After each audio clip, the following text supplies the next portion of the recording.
You're listening to the Impact Implosion on the Angry Marks Podcast Network. I could have done something better. I had something better in mind, but I forgot it. So, oh well. Yeah, we got a lot to cover news-wise. Yep, 2 weeks worth of news.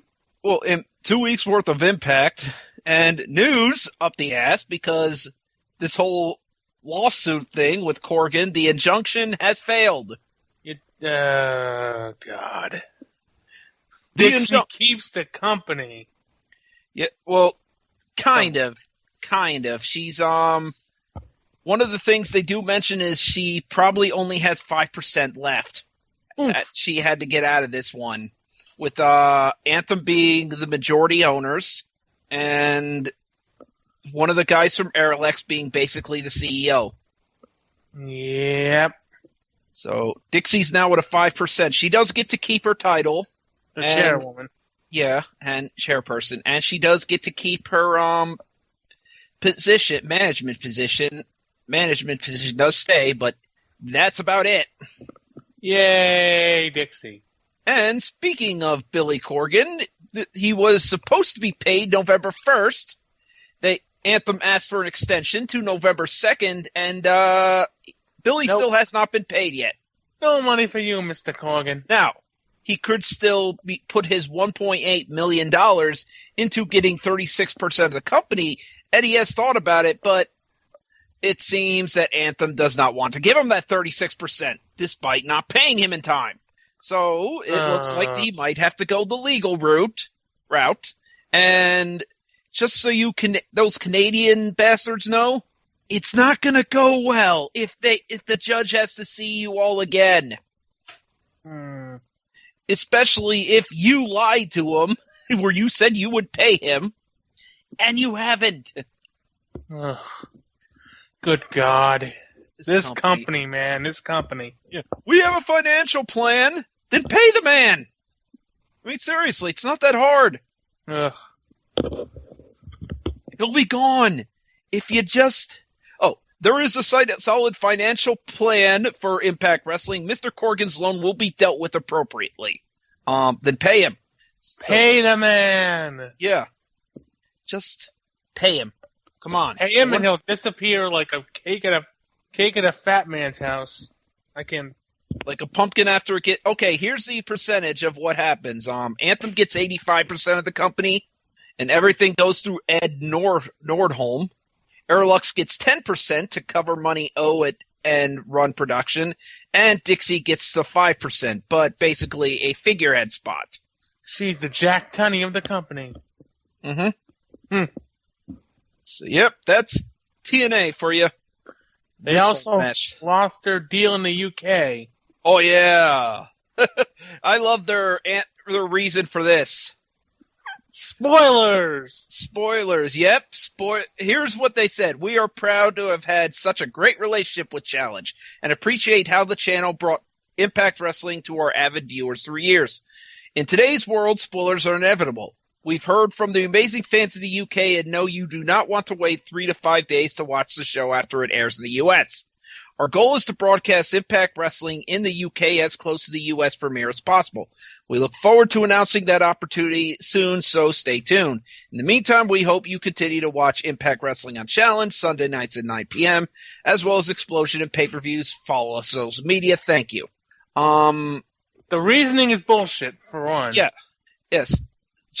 Mike Johnson of PW Insider, who's defended this TNA for a long time, basically said, yes, spoilers led to the end of one of the company's most important TV deals. Let that claim sink in for a minute. TNA doesn't want fans to be spoiled, so they are going to stop airing the program altogether. This is a company that just filmed all of their TV months in advance, and in January will film through April. I can't even begin to see and understand the logic in this explanation. It is as bad as the portrayal that the company has chose to leave Spike TV, which was, oh yeah, Spike wasn't giving us enough airtime. So yeah, so no more UK tours. That's too bad. And TNA had discussions with Premier Sports for a TV deal in 2017, but they actually seem like a competent company because they did their research and were like, nope. None of this. Nope. At this point, TNA's PR is freaking terrible. I know. Like the bullshit. Like, you can detect this, like, easily. You're like, boop, boop, boop, boop, boop, boop, boop, boop, boop, boop, boop, boop, boop. Bullshit alert. A BS detector. Yes. You can detect every lie. And you're like, seriously? So, another company has entered the frame of saying TNA needs debt.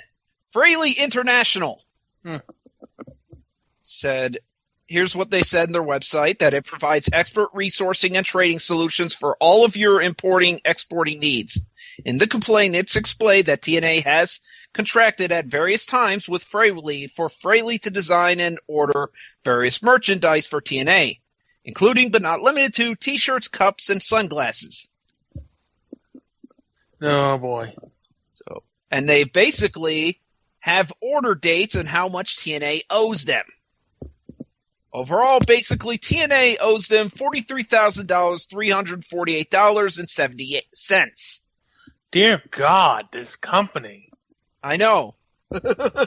So that's why TNA started using Pro Wrestling Tees. And wrestlers are leaving or threatening about it. Yeah, Mike Bennett has basically said that tweet. He's like, back to bad business as usual.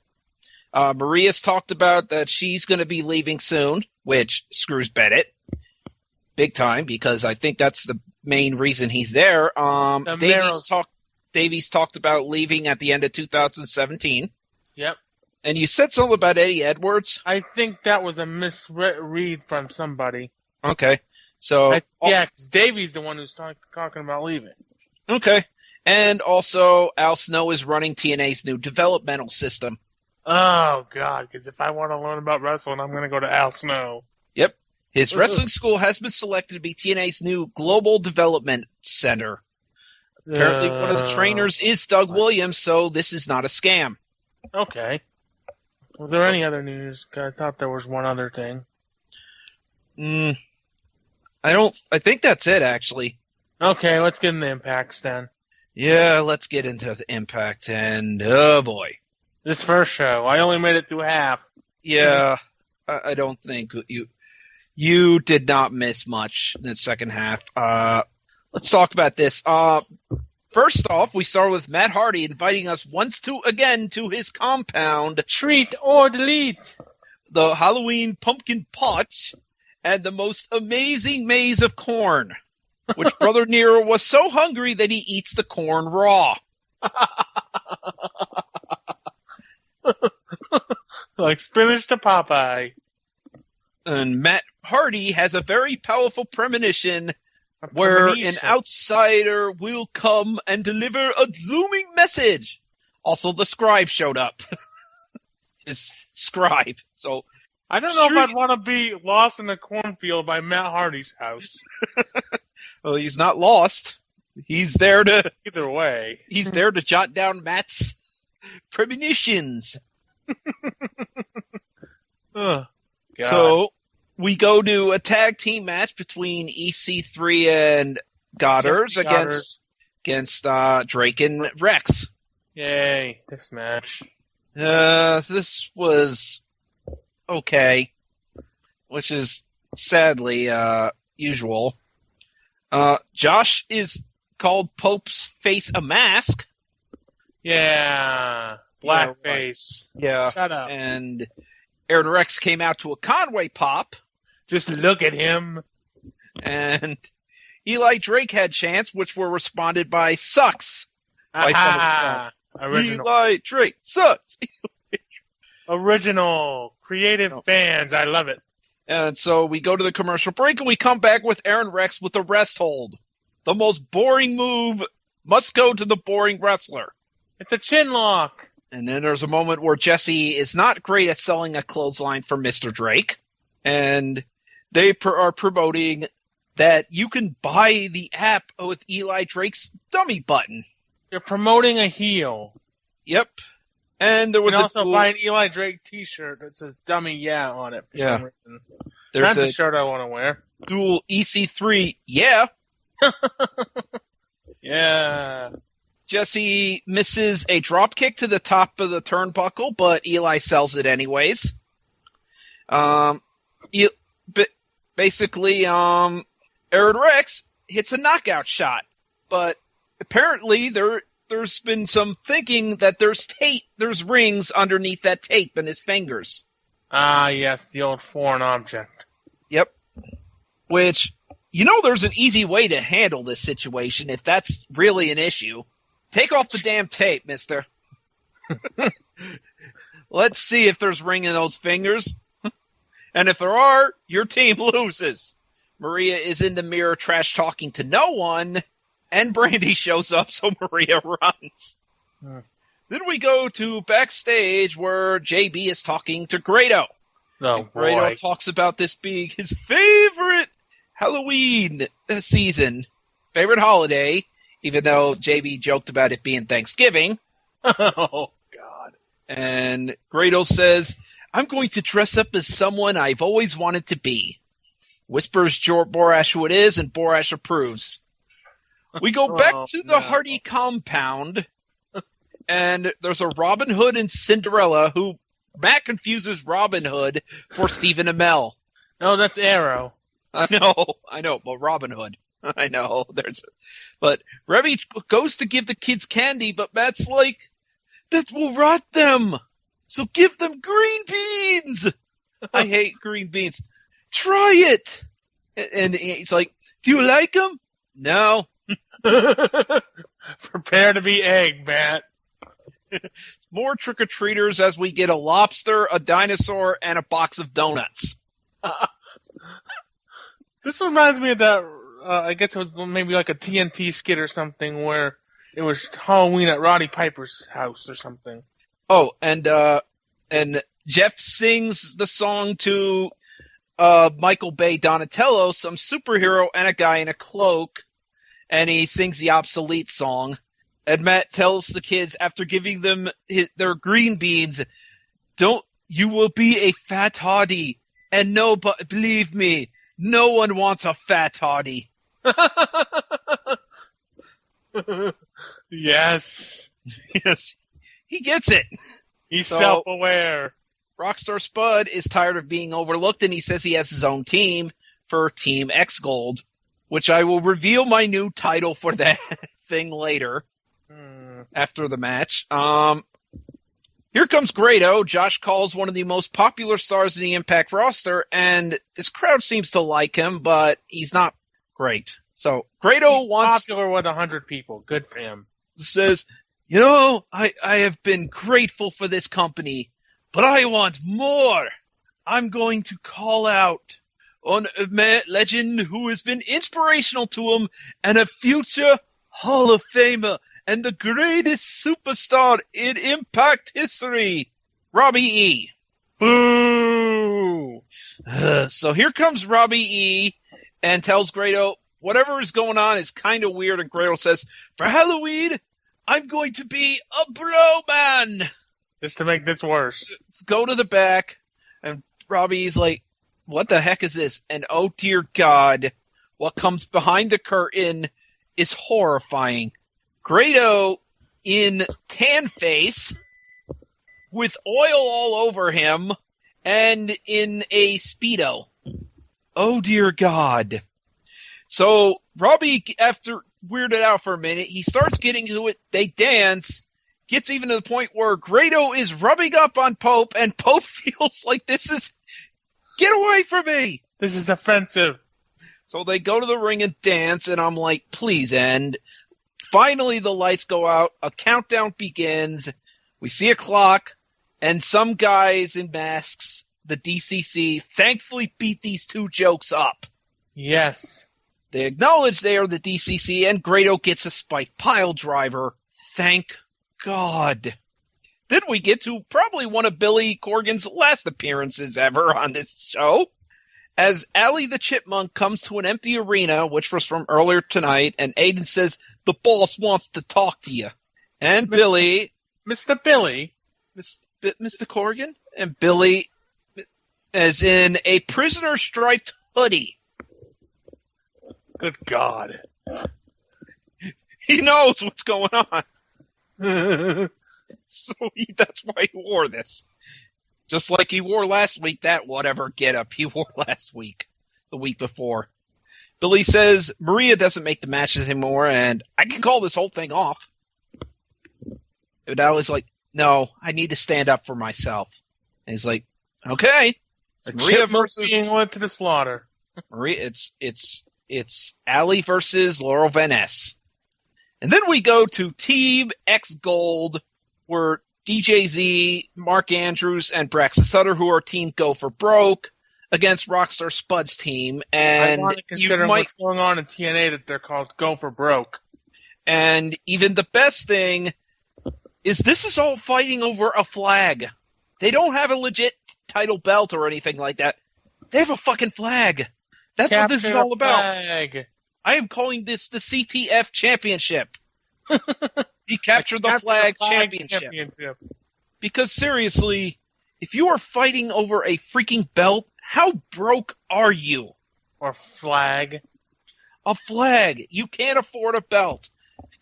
Well, So- they have a belt, it's just that they're doing all these 6 and multi-man tag matches. We can't afford 3 belts. We just got a flag. And we can only afford one of them. So Rockstar Spud reveals his partners are Decay. And they basically make this out to be that, with no Rosemary around, of course, but they make this out to be that Abyss is a former X Division champion. You just gave me a horrible visual. I agree. Abyss is a former X Division champion, and Crazy Steve has competed in the X Division before. And also they mentioned that Mark Andrews is part of a pop-punk band. Really? Yeah.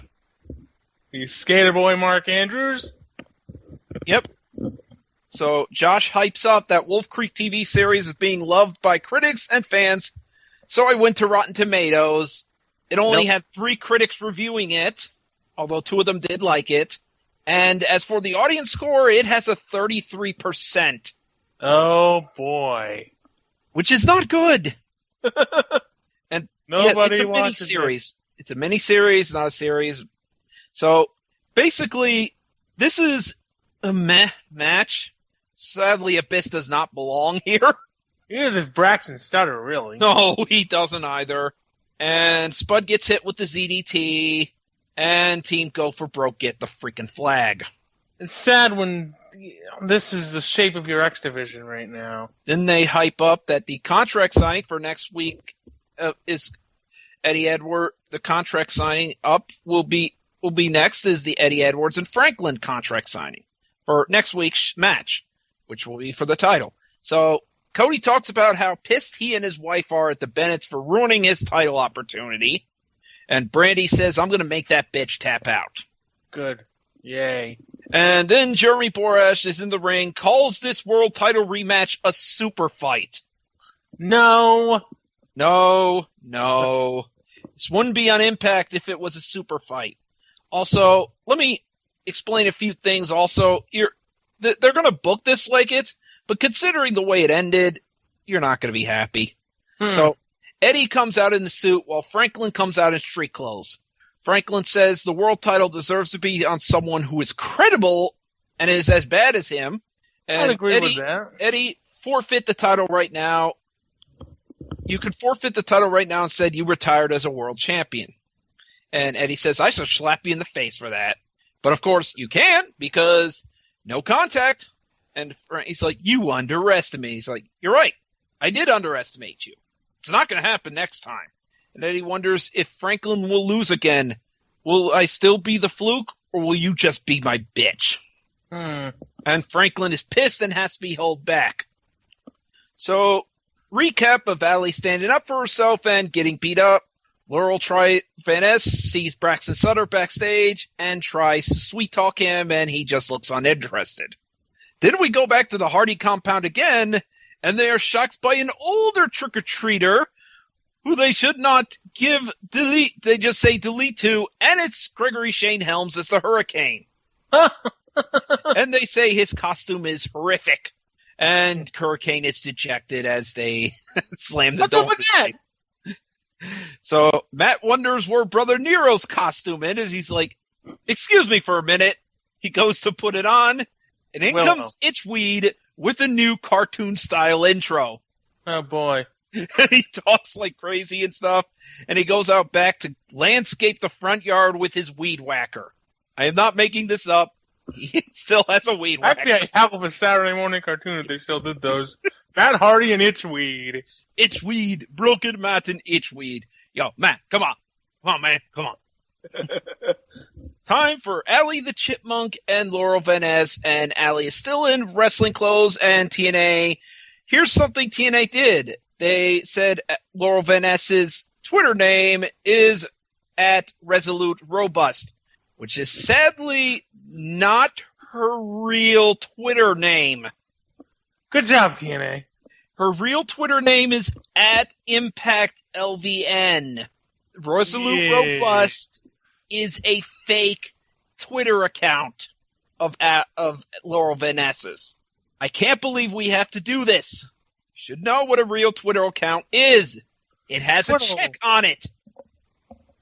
You know, it has a check on it. A verified page. Yeah, verified. It's like Facebook. You have to the pages for them to be real have to be verified. Yeah, although I'm not verified because I'm not that important. Neither am I. Yeah. Well, you're not on Twitter anyway. Nope. I am on Twitter. I just don't use it very much. All right. So Madison Rayne is basically the official Knockouts commentator, and they have nothing better for her to do anymore. This is a long-ass squash match where Laurel Van Ness beats up Allie, although she is over. When Allie? Allie. She makes her comebacks. Yeah, I said Allie. Uh-huh. And her curb stomp finisher is not a real curb stomp because she hits the back and not the head. She doesn't go to the back of the head. She stomps the back. Hello? Hello. I'm here. Okay. So then we go back to the Hardy compound, and the song's called "He's the Halloween Boogeyman." He's coming to get you. He's coming to get you. So they ring the doorbell, and it's two adults, one in a Trump mask and one in a Hillary mask. No, delete. And Senor Benjamin says to Trump, "I'm going to build a wall and bury him in it before tasing him." Then Itchweed comes back and fast talks us all and says, "Hillary, what'd you do with all my emails, man? What happened, man? you donkey, what happened? What did my emails go?" Topical references. And Matt says, "Delete! They were deleted!" Topical references. It basically says these two are getting no treats.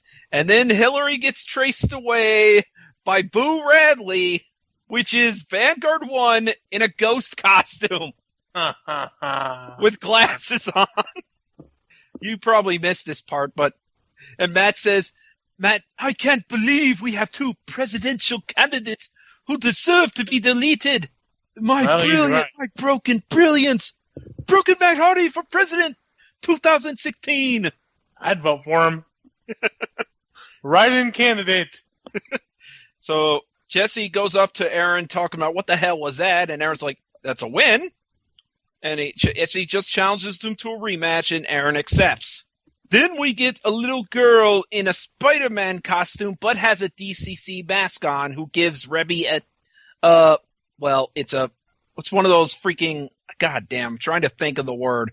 So it's like a phone, but a tablet. It's a tablet. Goddamn, I'm old.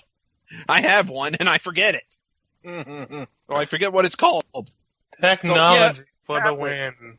So yes, and DCC challenges the Broken Hardys to a match next week, which they mention is for the tag titles. So we'll get to that later. Miracle talks about how he has done more than anyone this year, and Maria says Brandy Rhodes is 1/10 of her, and the Rhodes will also find out why she is the First Lady of Wrestling. Recap of Miss Elizabeth winning the title to hype up next week's rematch. So we have 3 matches for next week, which is this week actually, but it's the world title match, which is the main event, a grand championship match, and tag title match. Mm-hmm. Time for the main event, and once again, we get the slow version of Cody's theme. And this match wasn't good. No, you've got a good serviceable wrestler in Bennett. You've got a good one in Cody, and you've got two non-wrestlers pretty much. And Cody is basically the face in peril, with Brandy screwing up more times than helping. And there's a moment where Mike accidentally knocks Maria off the apron. Of course, it meant nothing after Maria yelled at Mike for doing it, even though it was an accident. Maria then just goes to attack Brandy to avoid the tag. So this was pointless. I'm glad I missed this. Brandy then gets in, and oh no, she's as green as hell. It don't say. Somebody who's never wrestled is green? Oh, dear God. You have no idea how green she is. She basically tries to roll her up, drop toe holds, basically does some stupid move, and it's a horrible submission move. I really should show you the video of just how absolutely she goes into this roll-up, sets up this chokehold finisher, and while Cody's over here easily setting up the American Nightmare, which is a reverse figure 4, and both Bennetts tap out. The fast song then comes on to celebrate the Rhodes win. And here comes Franklin. Well, Rhodes is backstage, shaking hands with backstage people, and Franklin assaults him, beating him up, and says, "Wrong place at wrong time. You should have never come here. Nobody comes into my house without my permission." And there's your write-off for Cody. And this was a D show. I said the Team X Gold was decent. It really wasn't. The only good part was the Hardys. Yeah. Well, contract signing was decent. Yes. Yeah. But everything else was either meh or oh dear God, why? Mm-hmm. So that. By the way, TNA had to also cancel Total Nonstop Deletion. Oh yeah. Yeah, they had to cancel that because of issues, money. They were supposed to tape those episodes this week. Yeah. It's almost like they don't know what the fuck they're doing. Yes, almost. Almost. As we have said many times, they really don't. They really do not, even with Fight Channel, the Fight Network, whatever the hell they're called. So, basically, we then go to the next week's show, which we recap all the stuff that happened with Eddie and Franklin. Then we get Brandy's new music, and it's fucking terrible. And she's bad on the mic. And I swear to God, the chorus yells Gail. Gail's got to get herself over. I know, somehow. Or, yeah, but it's Gail. Brandy said, I made my husband proud. I hope I made my husband proud last week. And I'm like, you made nobody proud. And what Franklin did to her husband was unthinkable. And she's like, Cody is a fighter and he's going to be back. No, he won't. No, he'll be back eventually, I'm sure. Probably in January. Next year. Yeah. So then Maria and Sienna, who got attacked by who I guess they found her get attacked in the makeup room by the makeup people. Dear God, Randy's what the hell they do to Sienna's face? Makeup rape. She just looks like she's could be in a Crow movie. Oh no. Yeah, she looks like she could be in a fucking Crow movie. So Maria's like, and I took care of Allie, and the crowd will stop chanting for her. Why does she sound like Matt Hardy? Yeah, I don't know. So the crowd chants for Allie still, and wants Brandy to join her lady squad, which I don't know why Sienna's still there, since Maria is no longer leader of the Knockouts. And Brandy declines Maria's invitation, remind her that her last name is Rhodes. And Rhodes get a bit of respect. You're only Rhodes by marriage. Don't be acting like you were born to this. Your wrestling obviously shows you weren't. No. And of course, Brandy attacks Sienna. Dumb move.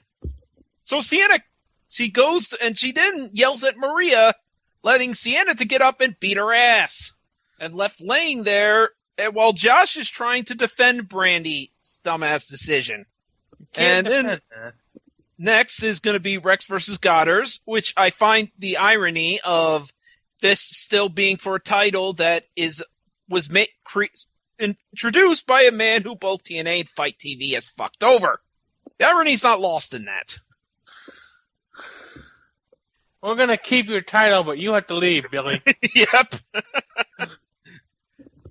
So Josh gives us part 1 of the life story of Eddie Edwards and talks about... They did a good job building up the main event for tonight. Oh, they really did. Absolutely. Talking about he had a friend there, Davey, well, not Davey Richards, but a different Davey. And as Josh needs to shut up about Game Changers as he's introducing Aaron Rex. So storyline is Aaron Rex may be hiding gold rings in his tape. You know, there's an easy fix for this. And we explained it earlier. Yeah. Check the frickin' tape. Yeah. Take the tape off and then put it back on. We have tape here. We can easily do this. So TNA's like, get the Fight Network app. And I'm like, well, you're only saying that because they own your ass now. So basically, Jesse Goddard gets complete advantage and wins round 1 unanimously. Then he wins round 2, 2-1. Which means he should actually win the match. And even though but we got to go to round 3, for some reason. And then Rex, in one of the things I have noticed in round 2, Rex looks fucking gassed out there. Another reason why he's not as good as people say he is. Yeah, he looks like he is gassed. He is tired. So cardio man, got to be your friend, man. And he's only been wrestling for, 5-6 minutes and he's tired? Yeah. So basically he rubs some stuff in his hand. He keeps breaking the eyes of Jesse and then does his punch with the tape to retain the title. Again, Check the tape.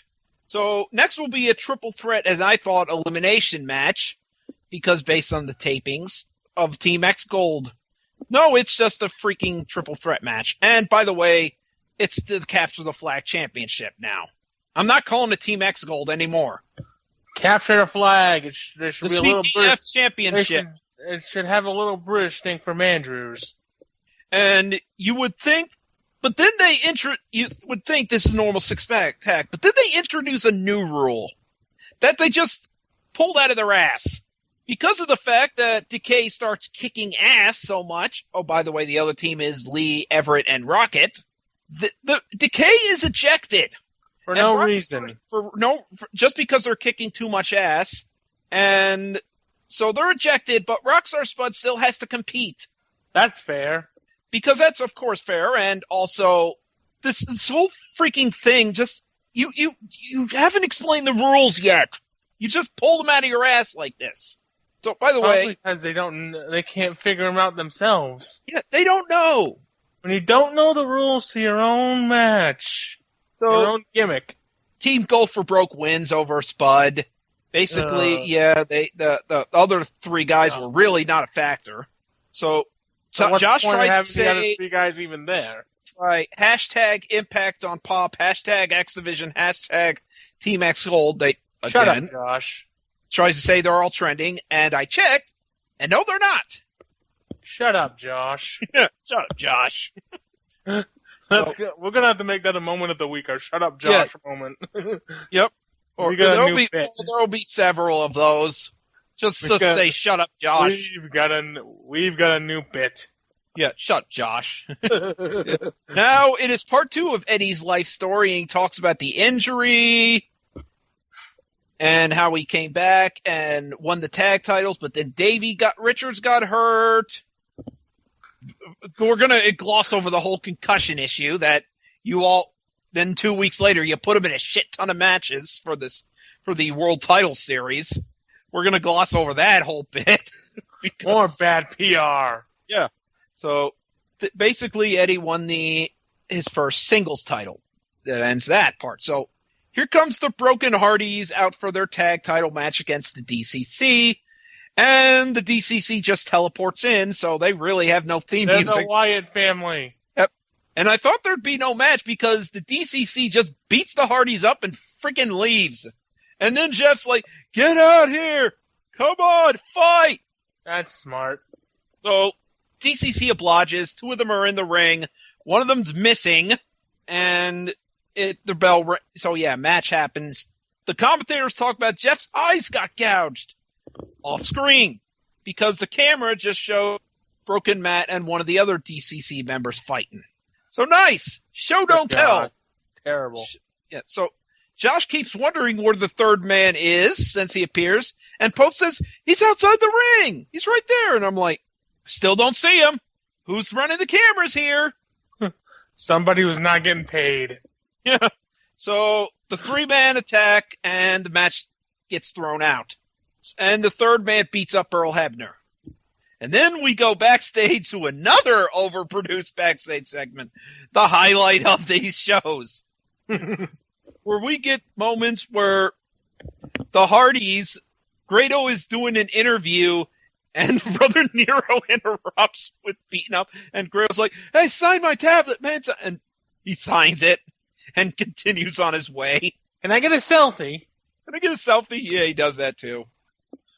So basically, the DCC gets control, so Matt Hardy, Broken Matt, uses some of the container that has the Lake of Reincarnation.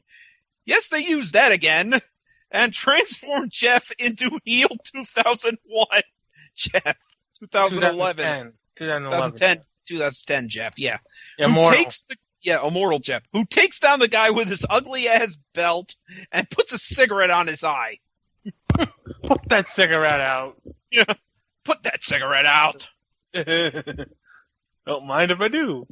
Don't mind. So Matt gets closed into a crate, but comes back as as Brother Nero and delivers a twist of fate. But the best moment, Matt he goes to a forklift. He bites the guy off it and tries to kill the man with a forklift. For some reason, Matt Hardy driving a forklift in this current character scares me. This is a song. Do, do, do, do, do, do, do, do, do, do, and then he gets knocked off the forklift later. He tried to kill him with a forklift. Huzzah! So, yes, at the end, the DCC guy kicks Matt Hardy slow motion off the lift part. No. And Matt falls. The DCC guy disappears. Brother Nero checks on his brother, but he's like, Who are you? Who are you? So yes, Broken Matt Hardy has amnesia. Yeah. His brain has been broken. Just like the rest of him. So they're going to have to re-break Broken Matt. How do you re-break Broken Matt? I don't know. Good God. We're going to have to re-break Matt Hardy. And he just comes back as old, generic Matt Hardy. Or you dunk him into the Lake of Reincarnation. And maybe we'll get an old character from there, too. He'll see the face of Lita for some reason. Oh, dear God. So, EC3 comes out, and he's got to talk about this pain in the ass he's been dealing with, this silver-tongued devil, Eli Drake. So he tells him to join him, Eli Drake comes out. EC3 says, come on in the ring, and Eli's like, No, I'll stay here. Fair enough, even though I wanted to in the ring. About me getting handed everything while you had to crawl and get where he is. And he's like, yeah, you were given a name and an opportunity. You had to I had to earn things, like crawl to get to where you almost are. And I'm not even there yet. And he's like, all right, I was given a name and an opportunity, but everything else I earned. I was undefeated. I beat Kurt Angle. I run through the Hall of Fame. I earned the fact that I am synonymous. My name is synonymous with TNA, and the fact that I'm the damned man around here. I'm the damn man around here. So, okay, here's one of the things people have brought up. TNA is not synonymous with EC3. It's still synonymous with AJ Styles, who's not there anymore. Samoa Joe. Yeah, they're still synonymous with these names. That's basically, A laundry list of them. Yeah, that's basically TNA's fault that they have not promoted this guy as their future, but they've still relied on the past. So Drake, EC3 says, you have a golden ticket, but you're too scared to cash it in. And Drake's like, I don't need what you to earn it. I have Bound for Gold. And it's like, you have no stones. And Carter's like, why don't you prove it? Why don't you put your Bound to Gold on the line against me? And Eli's like, that's the worst deal I've been offered. Oh, I'd have to be a dummy. Yeah, to accept Second worst deal. Yeah. Carter then says, you know what? You lose, I'm Bound for Gold. But if I lose, I'll never get another world title shot again. I'll disappear from the title scene altogether. You can call me Ethan Mid-Carter III. So he's like, you know what? We're going to make history tonight. But it's next week, I'm going to fight the winner of tonight's match because I'm cashing this in. So yeah, he basically teased he was going to accept EC3's challenge and didn't. And we've got our first feud of 2017. Well, not really. Sort of. You'll see. You'll see. It's not really. JB interviews Lashley backstage, or Franklin. I keep forgetting that I call him Franklin. And he asks Franklin, why'd you attack Cody? He's like, Cody who? Oh, you mean him? Wrong place at the wrong time, man. I'm just sending a message. It's going to be a slaughter. I'm going to kill his dreams. Then we get to part 3 of Eddie's story, where we also talk about the death of his mentor, Eddie Edwards' his mentor, and how when he won the world title and all that stuff. Getting married. Another Davey guy who died in his sleep. Basically, so many Davies. Yeah. So yeah, we go to the main event, and they really booked the hell out of this. And then it starts going bad when JB announces, it's the main event, Edwards versus Franklin 2. Nope. No, you were close. 4, 5. They've had several matches this year, the last few months.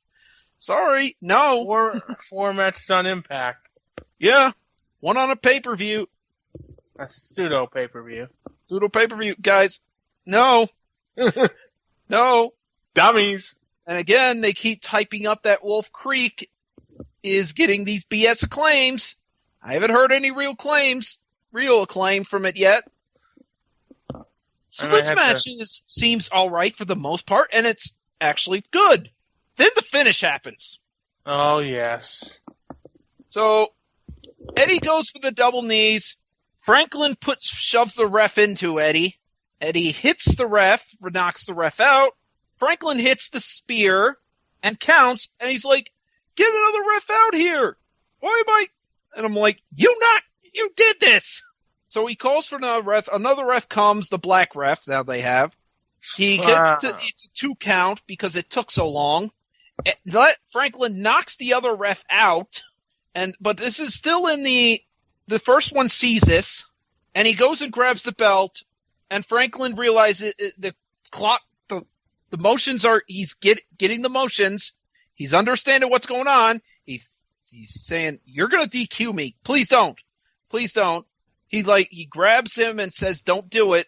Shoves him. He turns around. Eddie Boston Knee parties him, which seems kind of iffy, but then Hebner quick counts. Oh, look, a Hebner screwing somebody out of a title. You know, here's the problem with that. Eddie's a face. That's one problem. Franklin's a heel. That's you two have problems. Screwed, and what's the other problems? You fucked up. You pretty much fucked up all the good build you had for your main event with that. That is true. You screwed it all up for this stupid finish so you could try to continue this feud somewhere. One night only. You basically just do the DQ, or if you do the DQ early, then have Eddie basically say, I can't accept this. Restart the match. Franklin again beats him up, but Eddie catches him again, and he wins the title. That's it. He's like, that's easy. But no, you had to do this bullshit finish, and now Eddie looks like a freaking joke. Because that's the third fucking time in his when he won the title to when he fought Cody to tonight, he's gotten lucky all 3 times. He's fucking lucky. That's not how you book a champ. That's how you book a champion who's like Rey Mysterio or somebody like that. And even then, that's stupid. Are you basically trying to tell us that Eddie is nothing? Yeah. That he's not a real guy? That he doesn't Pretty much. deserve this? Yeah. Just, gah! He's Pinocchio. And the sad thing is, I gave this show a B. I was ready to give it a B. Then that finish happened, and I'm like, fucking C. You ruined it. You fucking ruined it. You stupid idiots. You stupid idiots. You fucking ruined it. You're going on the list. Yeah, you're going on the list. You're added to the list. You fucked up. You had it. You had a good show with a good main event, and you messed it up. You messed it the fuck up. God damn. And on that note, we also got to talk about things, because do you have anything to sell? No, do you? Well, this weekend, over the last weekend, I inducted Jaws 3. So, oh boy. The film that won out of that was Friday the 13th, Part 7. Oh no. Yep. Friday the 13th, Part 7. So I got to do that movie, and which a lot of people like. I hate. It is my least favorite of the original Paramount. Oh, that should be fun. Yeah. It's my least favorite of the original Paramount films.